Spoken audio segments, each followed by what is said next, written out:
Makanda Permaculture is a video series that follows the efforts of a few individuals around the Makanda region, formerly known as Grahamstown, towards sustainable living and environmental improvement.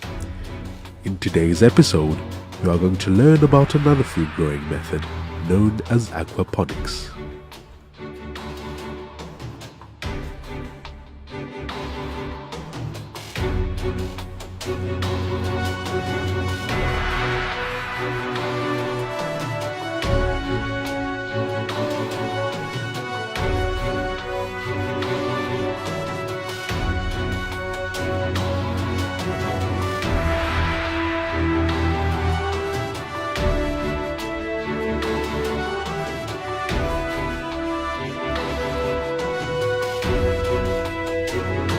In permaculture, we work on systems. There's about 50 different systems that we work with, but aquaponics is one of those systems. By applying the principles of permaculture into what we're building here, we're enabling a much higher, much more optimized system to exist. As we learned a little, tried a little, and we worked on a very small system. And all of a sudden we decided that, this is something that can be done. And so we stepped it up a notch. Instead we stepped it up a couple of notches. But this is really where the magic happens. Yeah, these are all the fish tanks here. There's different sizes of fish. We farm with a fish called the tilapia, Mozambican tilapia. Because their tolerance towards temperature fluctuations is quite high. A lot of fish require a very set temperature, otherwise they go under stress. What fish do by virtue of their own existence is they require food and they require oxygen. And when you provide fish with oxygen and food, what they do is obviously they eat and they excrete their waste, and their waste becomes the food for our big system. And so what happens is that little pump in here then takes all of the excrement from the different fish tanks, because they all link up and they all fall down in here, and that pump then pumps the water, which is now full of nitrate, up into the plant producing system, right? And the beauty of this is that, and I have said before, we don't farm the fish. We don't farm the fish at all. We farm the bacteria, because it's those bacteria that are converting the nitrites into nitrates, which become bioavailable to the plants.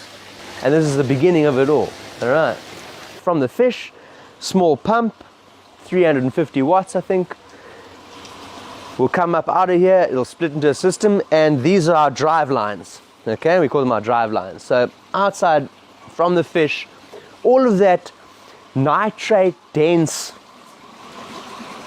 water and nutrient dense water is being pumped right up into our growing area, okay?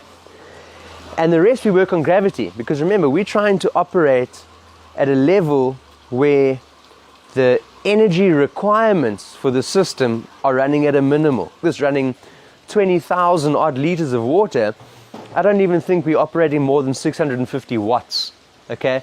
Now, just to put it into perspective, a microwave runs at 2,000 watts. Okay, yes, you don't operate a microwave all day every day, but you got to understand this. The 300 to 600 watts is very, very, very little. Okay,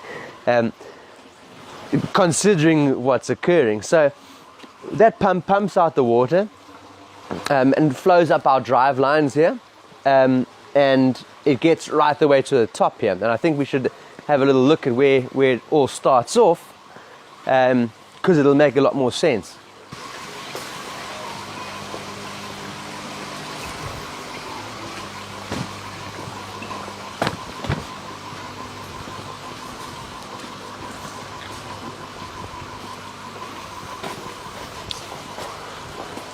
Right. Now that the water's been pumped up and it starts to irrigate itself, all these troughs start to fill up equally, all at the same rate, all at the same time, and by them filling up very slowly, what it's doing is it's allowing, like I said to you, the bacteria that lives on and around the surface of these stones as their substrate or as their growing area.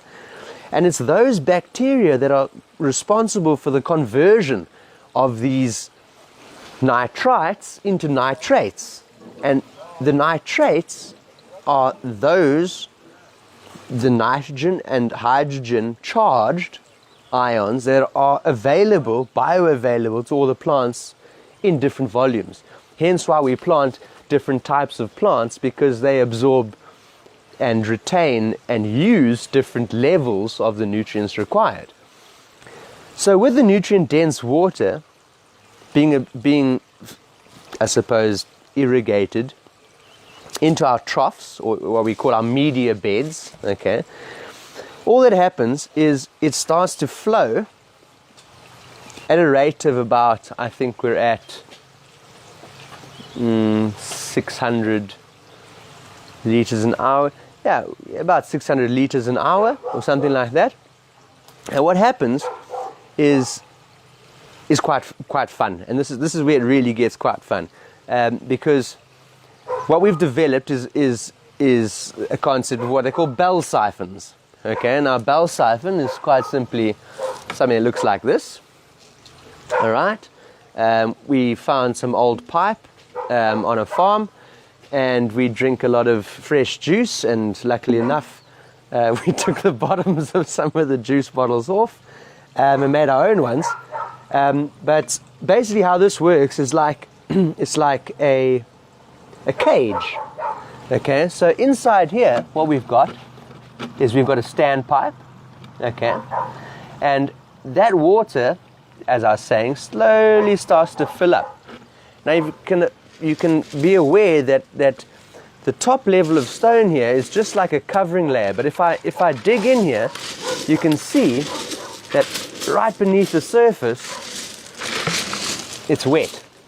Right. There's even lots of worms. And there's worms, and well, we call them heterotrophs, but yeah, there's all kinds of things you can't see. But this is the beauty, is they're all doing their little jobs, okay? And because they're living in a water-based system, that's all that they require. This size, the scale at which people are trying to produce food is requiring huge amounts of land, okay? When you look into systems like this and you condense the space, the output is still right up there. It's just by optimizing its ability to do what it wants to do. Survive, I suppose, and thrive, actually.